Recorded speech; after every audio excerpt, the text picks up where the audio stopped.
शिवसेनेचे आमदार नेते आणि प्रवक्ते संजय शिरसाट आपल्यासोबत आहेत. संजयजी, शपथविधीवरून सध्या वेगवेगळी चर्चा रंगताना बघायला मिळत आहेत. नेमकं शपथविधी कोण घेणार आहे? कारण तयारी झालेली आहे, जाहीर देखील केलेलं आहे, पण शपथविधी कोण घेणार आहे या संदर्भात विरोधक प्रश्न विचारतात. विरोधकांना काय घाई आहे?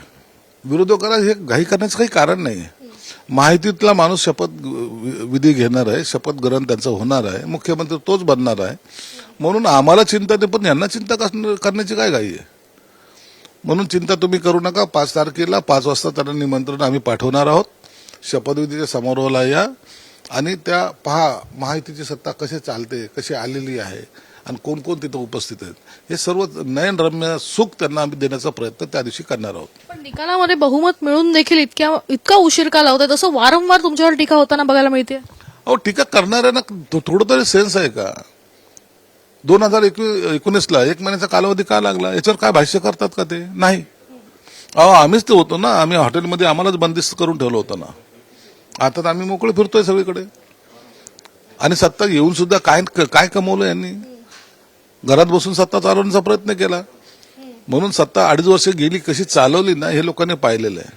आणि म्हणून लोकांनी भरभरून मतदान दिलेलं आहे. जी काही भाषा करत होते ना, हे टोमण्याची, टीकाची, गद्दारीची, खोक्याची, लोकांनी त्यांना त्यांची जागा दाखवली. हे त्यांचं दुखणं आहे. म्हणून आता टीका करायला कोणताही चान्स नाहीये. काहीतरी बोललं पाहिजे. मग ईव्हीएम बोलतील, कधी याच्यावर विस्तारावर बोलतील, कधी खात्यावर बोलतील. आम्ही त्याची चिंता बिलकुल करत नाही. मस्त सत्ता आलेली आहे, चांगल्या लोकांचं सेवा करू आणि हे सत्ताचं काय बेनिफिट लोकांना देता येईल त्याचा प्रयत्न करू. पण संजय राऊत यांनी थेट एकनाथ शिंदे यांच्यावर टीका केली आहे. त्यांचं असं म्हणणं आहे की त्यांना मांत्रिकांची गरज आहे की डॉक्टरांची गरज, असा सवाल त्यांनी विचारलाय. बंगालचा जादूगर घरी आणून बसून काय उपयोग केला झाला त्यांचा? जादूगरावर सत्ता येत नसते, हे त्यांना आता कळायला पाहिजे. बंगालचा जादूगर आणला होता, काली जादू. काय झालं त्या काली जादूचं? जादू करून जर सत्ता येत असेल तर लोक प्रचाराला बाहेर कशाला पडतात? लोकांची कामं कशाला करायची? मग ह्या जादू टोण्यामुळे सत्ता येत नसते, तर लोकांसाठी मेहनत करावं लागते, लोकांचं मन जिंकावं लागतं. आणि हे जादू टोण्याचे प्रयोग आता बंद करा. त्या प्रयत्नांत फसलेत आणि त्याचं तोंड ना जे घाण ओकते ते सुद्धा बंद न झाल्यामुळंच त्यांची सत्ता गेलेली. त्यांनी एक टोकाची टीका अशी देखील केलेली आहे की यांच्या अंगातली भूत आहेत ती भूत उतरवण्याची गरज सध्या बघायला मिळते, अशी टीका पूर्ण शिवसेना शिंदे गटावर केलेली आहे. अहो, हे भूत आता तुमच्या डोक्यावर नाचायला लागलेली आहेत. तुमच्या अंगात जे काही भूत होतं ना, ते भूत उतरून आम्ही चांगल्या प्रकारे तुम्हाला दाखवलेलं की तुमची जागा कुठे आहे. आमचे भूत नका उतरू, आमच्या दाढीला बी हात नका लावू. नसता तुमचं जे काही पानिपत झालं ना, त्यात आणखीन खड्ड्यात जाल. म्हणून आता टीका कितीही केली तरी लोक आता तुम्हाला जवळ करणार नाहीत, हे नक्की झाल्यामुळं त्यांचा एक डिप्रेशनमध्ये गेल्यासारखा त्यांचा आता एक काय त्याला म्हणता येईल भाव झालेला आहे. आणि ते त्या डिप्रेशनमधून आता बाहेर येणार नाहीत. यांनी आता सरळ लंडनला फिरायला जावं, आराम करावं. त्यांनी असंही म्हटलंय की मुख्यमंत्री आजारी आहेत, ते अँब्युलन्समधून येतील, अशा शब्दांमध्ये खरं तर टीका केली आहे एकनाथ शिंदे यांच्यावर की त्यांची तब्येत बरी नाहीये, ते कितपत बरे होतील माहित नाही आणि ते अँब्युलन्समधून शपथविधीला येतील का? ते कसे येतील, कधी येतील, ह्या पातळीवर टीका करणं याच्या संजय राऊत सारख्या माणसाला शोभतं. त्यांच्यावर त्यांच्या पावलावर पाऊल टाकून तो आदित्य काहीतरी बोलतोय. मॅच्युरिटी नसलेले लोक येते. उद्धव साहेब जेव्हा लीलावतीला ऍडमिट होते त्या टायमाला आम्ही त्यांना लवकर बरं होण्याची देवाकडे प्रार्थना केली. आम्ही असं नाही बोललो उद्धव साहेब, आम्ही कधीही चांगल्या गोष्टीकडे लक्ष देत असतो. दुश्मन जरी असला तर त्याचं प्रकृती चांगली राहावी ही प्रार्थना केली पाहिजे. परंतु हे जे आहेत ना, ह्याला ज्याला म्हणतात काय ते शब्द नाही, घाणीतले सगळ्यात घाण किडे येते. म्हणून यांनीच या उभाटाच्या वाट लावलेली, शरद पवारची वाट लावली, काँग्रेसची लावलेली. आणि यांच्या या वक्तव्याला महाराष्ट्र जनता एवढे तुच्छतेने पाहते ना, एकदा त्यांचं मत विचारा आमच्याबद्दलचं. लोक फक्त आता यांना जोड्याने मारायचे बाकी राहिलेत. पण तुम्हाला नाही वाटत म्हणजे अशा पद्धतीनं टीका करण्याचा जो प्रकार होतोय, कुठेतरी मुख्यमंत्री एकनाथ शिंदे यांना इतरांच्या नजरेत, जनतेच्या नजरेत हलकं करण्याचा प्रयत्न करतात? जनतेच्या नजरेत एकनाथ शिंदे साहेब आज हिरो आहेत, 1 नंबरचे हिरो आहेत. महाराष्ट्राच्या जनतेला पहा, तुमचं चॅनलच्या माध्यमातून झालेला सर्वे बघा, 1 नंबरवर आहेत. त्यांना मिळालेली मार्क पान बाकीच्यांचे पहा. म्हणून त्यांना हे काय जनतेच्या मनातून उतरतील? ते जनतेच्या मनातले हिरो आहेत आणि हे जनतेच्या मनातले झिरो आहेत. म्हणून यांची आता अवकात राहिलेली नाही.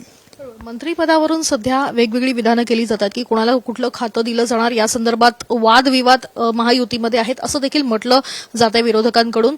आणि संजय राऊतांनी नेमकी टीका केलेली आहे की यांच्या पुढे हाडकं टाकली जात आहेत.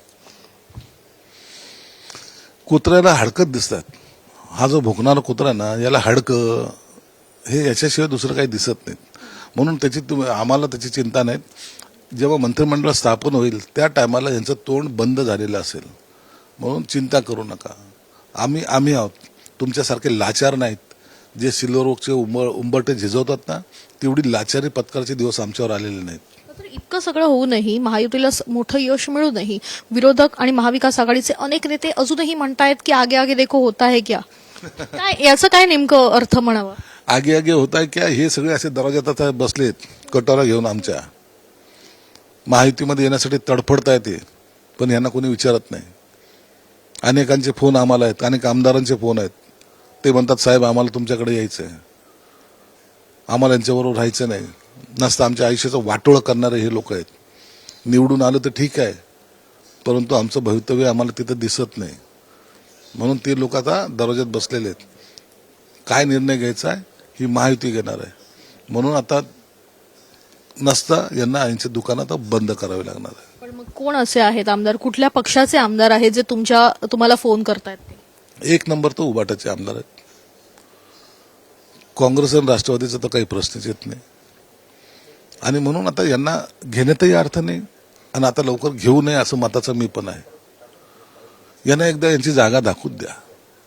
हे जे नेत्याच्या आविर्भावात वागतायत ना, यांना कळू तर द्या एकदा काय पक्ष कसा चालवायचा असतो, कसा सांभाळायचा असतो. इतरांवर टीका करून तुमचा पक्ष वाढत नसतो. स्वतः मेहनत घ्यावं लागते, काम करावं लागतं.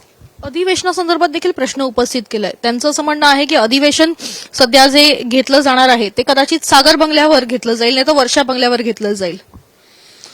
आमचं अधिवेशन सागर बंगल्यावर हो किंवा वर्षा बंगल्यावर हो, परंतु तुमचं अधिवेशन हे सिल्वर ओकुलाच होईल एवढं मात्र निश्चित आहे.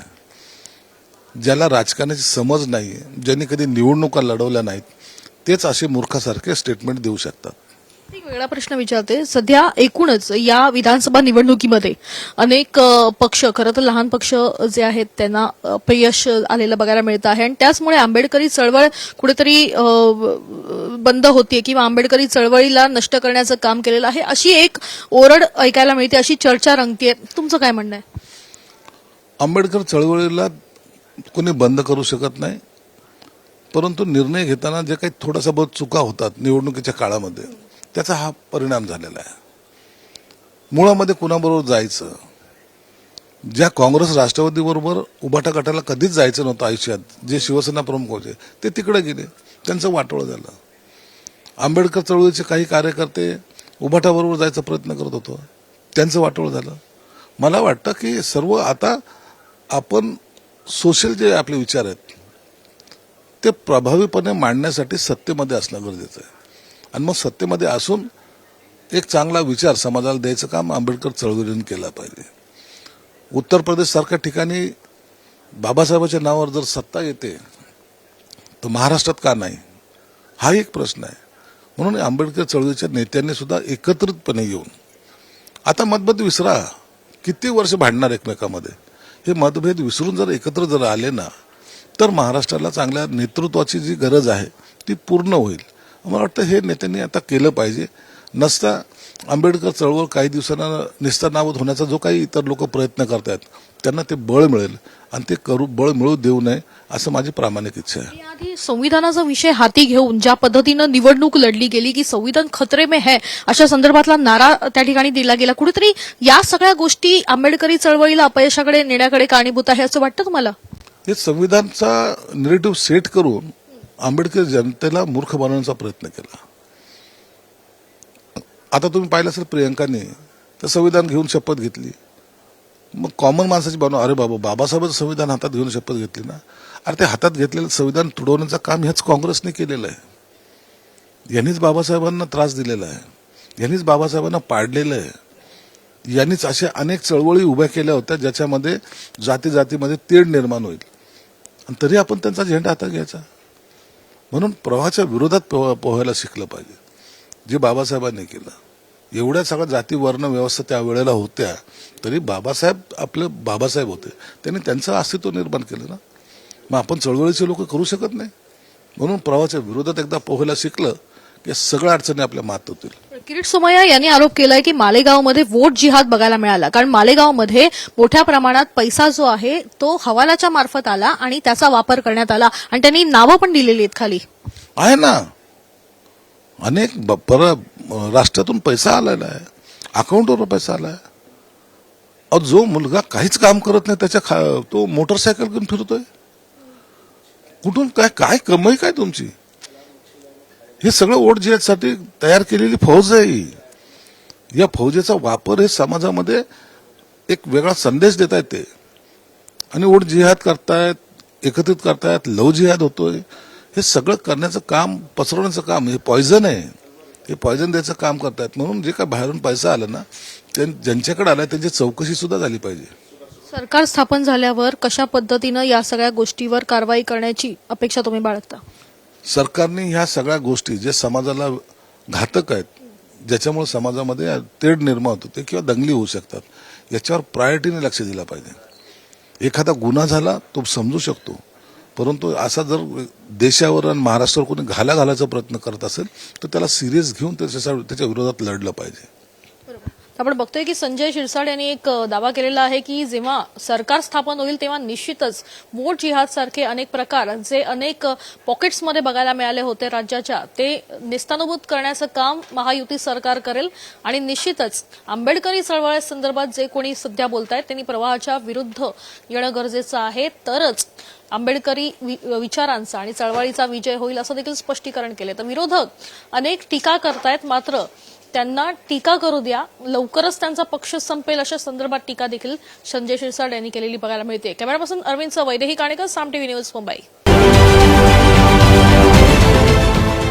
देश विदेशातील प्रत्येक घडामोडींचे लाईव्ह अपडेट मिळवण्यासाठी आता साम टीव्हीच्या सर्व सोशल मीडिया प्लॅटफॉर्मला लाईक, फॉलो आणि सबस्क्राईब करा. तसंच सर्व नोटिफिकेशनसाठी बेल आयकॉन प्रेस करायला विसरू नका.